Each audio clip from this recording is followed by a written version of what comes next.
It's New Year's Eve as I record this video. I've got another video which will be going out a bit later on today, depending on when you watch this, one which is a little bit more of an inspiration for the year ahead. But before we get there, it's interesting, this year I've been talking and learning a lot about the legal fiction, about this name that we are supposedly given on our birth certificate, and how it's bonded, and how in the flat earth world of the Vatican, the paper flat earth world, I'm not talking about the other thing, in which they wanted to capture us, give us this legal fiction, this name which they tag to us, and we carry it around. And many people still think that the name that they call themselves is them. And of course, it's only words on a page.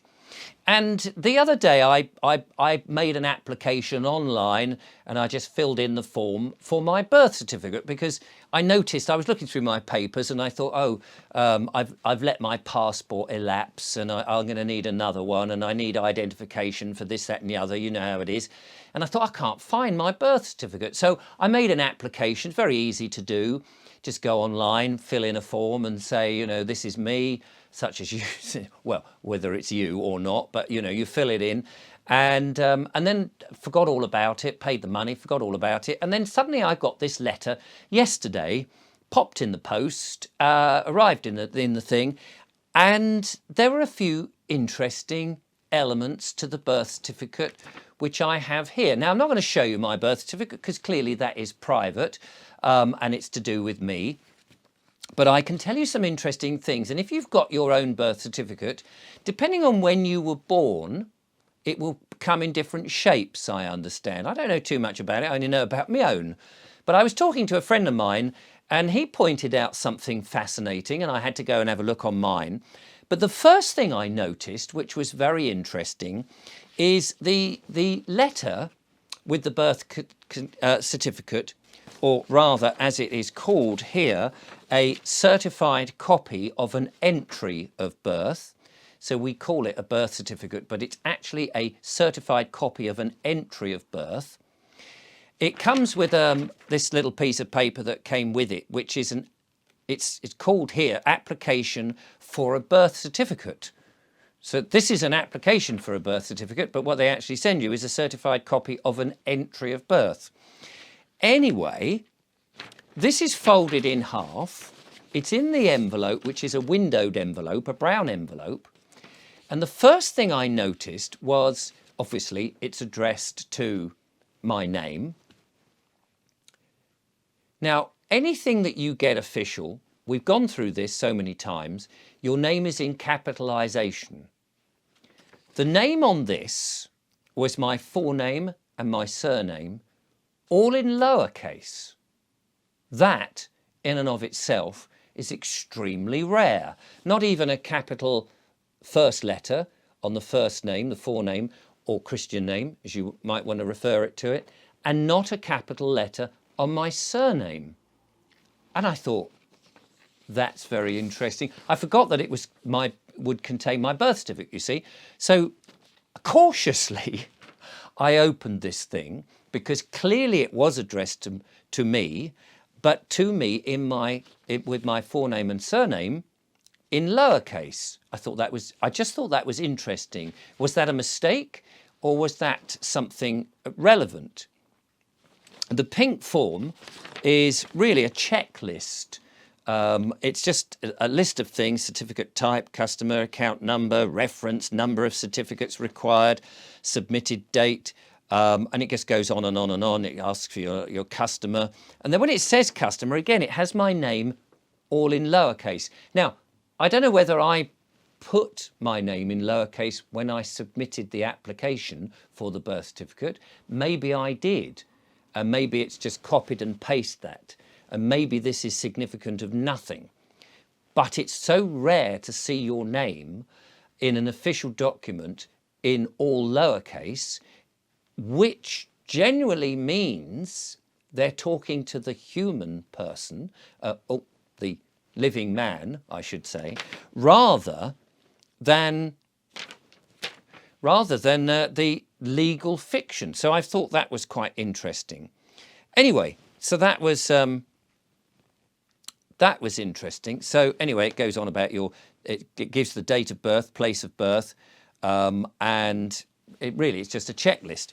Now, the other interesting thing that my friend Stuart pointed out to me, he said he was looking at his birth certificate, and there's a couple of interesting things. The first thing is, mine is an oblong shape. And as I say, I'm not going to show it to you because it's private. It's got, like my parents' names in it, their middle names and maiden names and things like that, and place of birth and, all of that. So, I don't want to share that publicly to anybody who could see it. And you'll appreciate that, place of birth and the number and all of those things. Of course, that's all private. However, let's just talk a little bit about it. And there is a couple of interesting things that I want to point out. So in mine, across the page, there are, let's have a look, there are 10 boxes. And I've heard about this, depending on when you were born, there'll be 10 boxes. And I think if you're born over a certain period, there may be more boxes, something like 17 boxes. And each box has a description. So in my 10, it's like where and when were born, name, if any, sex, name and surname of the father, name and surname, maiden name of the mother, occupation of the father, signature, description and residence of information, when registered, signature of registrar, name entered after registration. The first interesting thing that is, for me, is where it's written your name, at the baby's name, of course the sex, I was a boy, naturally. But the name is just my first name, or Christian name, or forename, and my middle name. It doesn't have my surname in there. Because when I was born, I was just the first two names, the names that my parents had decided to give me. That's obviously not me. They're just the names that they've tagged on to me, that it's easy for people to call me across the street. Hey, Richard. And it's a name that I understand, or it's a word that I understand, and people can call me that. Obviously, in real terms, I am a nameless spirit that inhabits a flesh and blood body. And I think we kind of understand that. And I live at the moment, whilst I'm in this realm, within my body. I live within it. I can't escape it, although possibly when you dream you might escape it, or perhaps those people with out-of-body experiences manage to escape it. But all the time that you are inhabiting this body, that's where you kind of live. And then you might have an abode where you mainly, you and your body kind of, I don't want to say the word reside, because I think that's legalese word, but you kind of move about and can be found in your abode on a regular basis. I don't mean to make this more bizarre than it need be. So that was interesting. So my surname is not in the named part of what I'm supposed to be called. Now, what does that mean? Because who then attaches the surname? Is that attached later on, a month later, when you are bonded and the bond is made and you are turned into stock and floated on the stock market and are sold and bought and sold? And as we know, if you've looked at these things, you suddenly discover that actually your worth, the trust that has been set up, you are worth millions of pounds. Or dollars, depending on how it's calculated.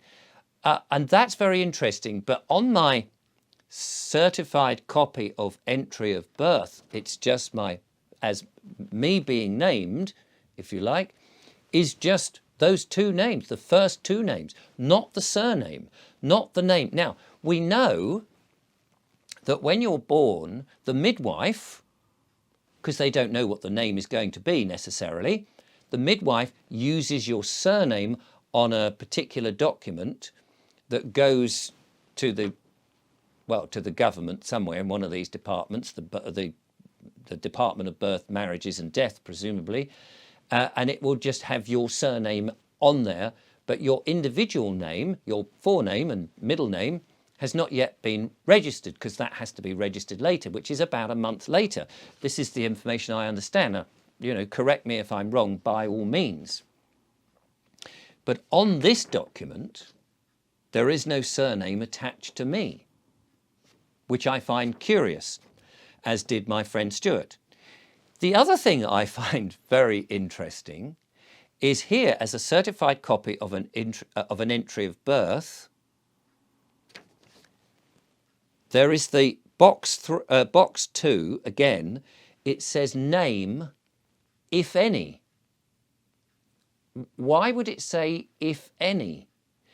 That would imply that this certified copy of an entry of birth would accept a baby of either sex without a name.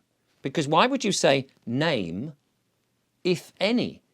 Because if you haven't got a name when this has been registered, but this is the copy of the bit that your parents, or your mother and father, I should say, have gone to the registrar's office and said, we've been told that we have to inform you that we have a boy.